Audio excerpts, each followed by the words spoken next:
ఈ ఫ్లైట్ పేరు B2 spirit bomber మరియు ఇది S-400 మిసైల్స్ నుంచి కూడా ఈజీగా తప్పించుకోగలుగుతుంది. ఇప్పుడు దాకా ఏ ఒక్క మిసైల్ కూడా దీన్ని పేల్చడం అయితే జరగలేదు. మరియు ఇది మానిటర్లో చూసినప్పుడు చాలా చిన్నగా కనపడుతుంది. మరియు ఇది రేడార్ నుంచి కూడా ఈజీగా తప్పించుకొని వెళ్ళగలుగుతుంది. మరియు దీన్ని $2 బిలియన్ పెట్టి అమెరికా డెవలప్ చేసింది. అంటే భారతదేశ కరెన్సీలో 1,70,000 కోట్లు అనేది దీని మీద ఇన్వెస్ట్ చేయడం అయితే జరిగింది. హీట్ రేడార్ మరియు ఇన్ఫ్రారెడ్ రేడార్ దగ్గర కూడా ఇది వాళ్ళ కళ్ళు కప్పి ఈజీగా ట్రావెల్ చేయగలుగుతుంది.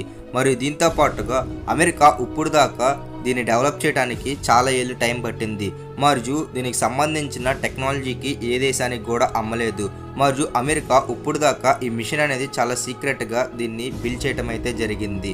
మరియు అలాంటప్పుడు ఈ టెక్నాలజీలో అంతగా స్పెషాలిటీ అనేది ఏముంది? అది 1978 అప్పుడు అమెరికా అడ్వాన్స్ టెక్నాలజీ బాంబర్ అనే ఒక మిషన్ అనేది లాంచ్ చేసింది.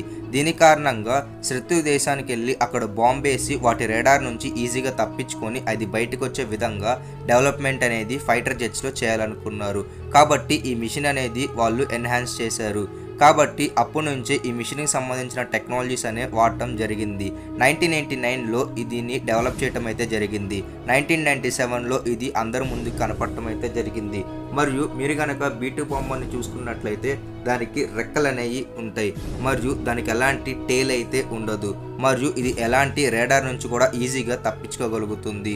మరియు మీరు చూసుకున్నట్లయితే మొత్తం దీనికి వింగ్స్ అనేవి ఉంటాయి. అయితే నార్మల్ ఫ్లైట్కి వర్టికల్ టెయిల్ ఫిన్ అనేది ఉంటుంది. మరియు దీని కారణంగా ఇవి రేడార్కి ఈజీగా దొరికిపోతాయి. అసలు రేడార్ అనేది ఎలా పనిచేస్తుంది? రేడార్ 360 డిగ్రీస్లో యాంటీనా నుంచి వేవ్స్ అనేవి అవి పంపిస్తూ ఉంటాయి. మరియు ఎప్పుడైతే రేడార్కి ఏమన్నా డిటెక్ట్ అయినప్పుడు అది మళ్ళీ ఇన్ఫర్మేషన్ రీబ్యాక్ అనేది ఇస్తుంది.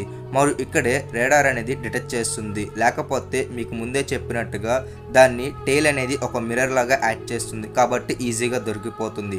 కానీ B2 బాంబర్లో ఈ టెయిల్ అనేది ఉండదు.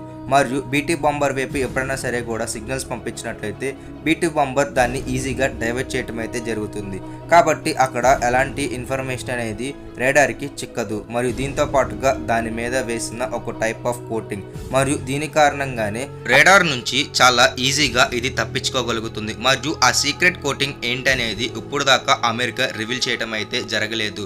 మామూలుగా ఒక రేడార్ ఇన్ఫర్మేషన్ అనేది కలెక్ట్ చేసుకున్నప్పుడు దానికి ఉండే వేవ్స్ బట్టి అది ఎలాంటి ఫ్లైట్ అనేది డిటెక్ట్ చేస్తుంది. B2 బాంబర్ విషయానికి వచ్చినట్లయితే ఇది రేడార్లో 0.001 స్క్వేర్ మీటర్గా కనపడుతుంది.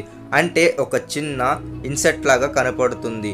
అదే ఒక దోమలాగా. మరియు మిగిలిన ఫ్లైట్ B-52 బాంబర్ని తీసుకున్నట్లయితే ఒక 2 BHK ఫ్లాట్ లాగా కనపడుతుంది. F-15 అయితే ఒక చిన్న రూమ్ లాగా కనపడుతుంది.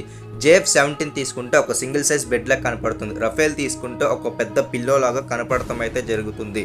మరియు B2 బాంబర్ అయితే 10 టైమ్స్ అన్నిటికంటే పెద్దగా ఉంటుంది. అయితే అది ఒక చిన్న మస్కిటో లాగా కనపడటం అయితే జరుగుతుంది. ఇది ఎలాంటి రేడార్స్ మరియు మిసైల్స్కి చిక్కకుండా చాలా ఈజీగా డైవర్షన్ చేయటం అయితే జరుగుతుంది.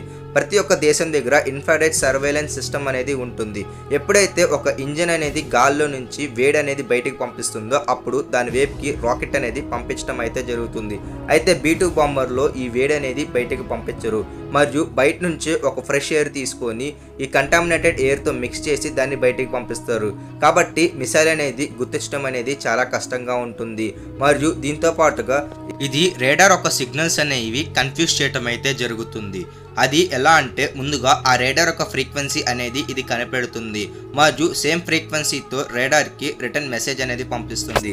కాబట్టి ఒకేసారి 4-5 B2 బాంబర్స్ అక్కడ ఉన్నట్టుగా అది కన్ఫ్యూజన్ అనేది క్రియేట్ చేస్తుంది. కాకపోతే అక్కడ ఉండేది మటుకు ఒకటే. దీంతో ఇది రేడార్కి దొరకదు. కాబట్టి రేడార్ డిటెక్ట్ చేయడం అనేది చాలా కష్టంగా మారుతుంది. ఈ ఫ్లైట్ అయితే దాదాపు 17 కార్లు అయితే ఒకేసారి లిఫ్ట్ చేయగలుగుతుంది. మరియు ఒకేసారి 80 మిసైల్స్ అనేది ఇది క్యారీ చేయగలుగుతుంది. దీనిలో అటామిక్ మిసైల్ కూడా ఒకటి. వీడియో నచ్చింది అనుకుంటున్నాను. చివరిదాకా చూసిన మీ అందరికీ చాలా థ్యాంక్ యూ.